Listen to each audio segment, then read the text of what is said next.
નડિયાદ મનપાની ચૂંટણીમાં પણ high voltage drama સામે આવ્યું છે અને કોંગ્રેસે 25 ઉમેદવારોને રાતોરાત અજ્ઞાત સ્થળે ખસેડી લીધા છે। ઉમેદવારો ફોર્મ પરત ખેંચવાના ડરે અજ્ઞાત સ્થળે ખસેડવામાં આવ્યા છે। 50માંથી 25 ઉમેદવારો એ ફૂટવાના ડરે રાતોરાત ખસેડી લેવામાં આવ્યા છે, જેમાં સરોજબેન મેકવાન, કલ્પેશ પ્રજાપતિ સહિતનાઓ 25 જે ઉમેદવારો છે તેમને અજ્ઞાત સ્થળો પર ખસેડવામાં આવ્યા છે।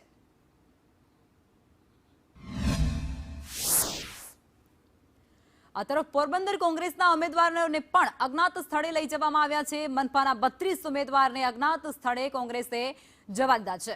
ભાજપે તોડવાનો પ્રયાસ કર્યા હોવાનો આરોપ પણ કોંગ્રેસે લગાવ્યો છે અને આવતીકાલે કોંગ્રેસી ઉમેદવારો છે તેમને પરત બોલાવવામાં આવશે।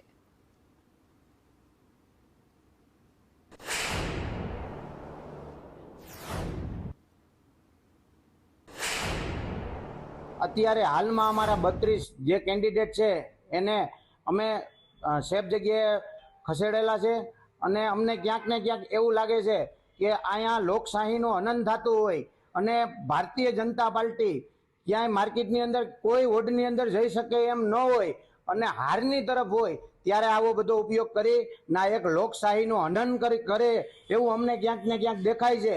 આજે અમારા 32 ઉમેદવાર જીતવાના છે, કોંગ્રેસની મહાનગરપાલિકા બનાવવાના છે, એ એમને પૂરેપૂરી ખબર છે। વોર્ડની અંદર મત માગવા જઈ શકે તેમ નથી, એટલે એ આવું ક્યાંક ને ક્યાંક કરી અને બિનહરીફ કરાવવાના પ્રયાસો કરી રહ્યા છે। ત્યારે આજે અમારા 32 કેન્ડિડેટ સેફ જગ્યાએ છે।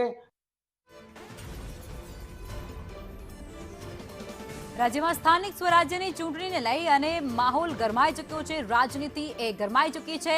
શહેરોમાં રિસોર્ટ પોલિટિક્સ શરૂ થઈ ચૂક્યો છે। સુરત અને રાજકોટના ઉમેદવારોને કોંગ્રેસ રિસોર્ટમાં લઈ ગઈ છે।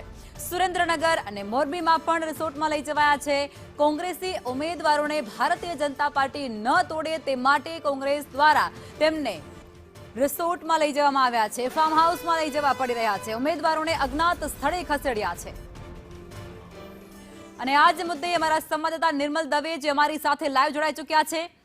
નિર્મલ, કોંગ્રેસની અંદર અત્યારે કઈ પ્રકારની સ્થિતિ ઊભી થઈ છે તમે એ જુઓ। માત્ર એક રાજકોટ કે સુરત નહીં, કલોલ હોય ગાંધીનગરનું કે પછી મોરબી હોય કે પછી અલગ અલગ વિસ્તારો હોય, નવસારી હોય, નડિયાદ હોય, આ તમામ જગ્યાઓ પર કોંગ્રેસને શું કામ પોતાના ઉમેદવારોને રિસોર્ટમાં લઈ જવાની ફરજ પડી છે? શું એટલો ભરોસો નથી રહ્યો તેમને પોતાના ઉમેદવારો પર?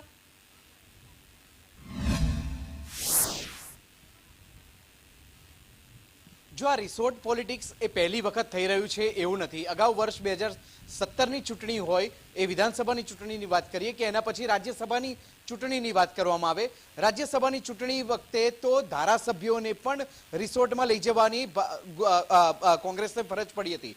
જોકે એ મુદ્દો હતો ધારાસભ્યોને રિસોર્ટમાં લઈ જવાનો, પરંતુ હવે તો સ્થિતિ એવી આવી ગઈ છે કોંગ્રેસ માટે કે પોતાના જે સ્થાનિક સ્વરાજ્યની ચૂંટણીના જે તાલુકા પંચાયતના હોય, જિલ્લા પંચાયતના હોય, નગરપાલિકાના કે પછી મહાનગરપાલિકાના ઉમેદવારો હોય, તે તમામ લોકોને રિસોર્ટની અંદર લઈ જવાની ફરજ પડી છે। આ રિસોર્ટ પોલિટિક્સ હવે એક લોકલ બોડી લેવલ પર જોવા મળી રહ્યું છે, જે પહેલી વખત થઈ રહ્યું હોય તેમ લાગી રહ્યું છે। આ માત્ર સીન ખાલી કલોલ નગરપાલિકાનો છે એવું નથી, પરંતુ સુરતની વાત કરીએ, રાજકોટની વાત કરવામાં આવે, નડિયાદની વાત કરવામાં આવે, આણંદની વાત કરીએ કે પોરબંદરની વાત કરીએ, ઠેર ઠેર આ પ્રકારની સ્થિતિ જોવા મળી રહી છે। અજ્ઞાત સ્થળોએ કોંગ્રેસે પોતાના ઉમેદવારોને લઈ જવાની ફરજ પડી રહી છે, ચાહે એ ડરને કારણે હોય કે પછી પોતાના ઉમેદવારો પર વિશ્વાસ ન હોય, પરંતુ સ્થિતિ અત્યારે કોંગ્રેસ માટે એવું છે કે પોતાના ઉમેદવારોને છુપાવીને રાખવા પડે છે, પોતાના ઉમેદવારોને નજરકેદ કરવા પડી રહ્યા છે, પોતાના ઉમેદવારો પર નજર રાખવી પડી છે કે ક્યાંક તેઓ પક્ષ પલટો ન કરી લે અથવા તો ફોર્મ પાછું ન ખેંચી લે। આવતીકાલે ફોર્મ પરત ખેંચવાનો છેલ્લો દિવસ છે અને છેલ્લા દિવસે કોંગ્રેસ પોતાના ઉમેદવારોને ફોર્મ પરત ખેંચવાની પ્રક્રિયા પૂર્ણ થઈ જાય ત્યારબાદ તેઓ પરત બોલાવવાની છે। એટલે આમ ઉમેદવારો પર ક્યાંક અવિશ્વાસ પણ જોવા મળી રહ્યો છે અથવા તો ક્યાંક કોંગ્રેસને ડર પણ બેસી ગયો છે કે તેમનો ઉમેદવાર તેમની સાથે ક્યાંક વિશ્વાસઘાત ન કરે, તેમના ઉમેદવાર સાથે કોઈ વિશ્વાસઘાત ન થાય તે પ્રકારનો ડર પણ કોંગ્રેસને બેસી ગયો છે। કોંગ્રેસનું એક ડેલિગેશન અત્યારે રાજ્ય ચૂંટણી આયોગને પણ મળવા આવ્યું હતું, રાજ્ય ચૂંટણી આયોગ કમિશનરને પણ તેમણે રજૂઆત કરી છે। કોંગ્રેસનું કહેવું છે કે તેમના દ્વારા વિવિધ પુરાવાઓ રાજ્ય ચૂંટણી આયોગ કમિશનરને આપવામાં આવ્યા છે। આ પુરાવાઓની અંદર નામજોગ અધિકારીઓ વિરુદ્ધ ફરિયાદ કરવામાં આવી છે।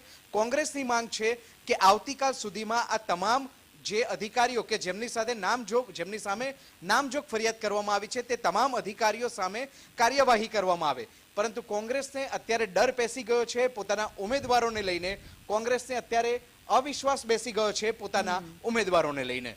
બિલકુલ, એટલે કોંગ્રેસ માટે અસ્તિત્વની લડાઈ પણ કહી શકાય છે. નિર્મલ, આપ જોડાયા તે બદલ આપનો આભાર.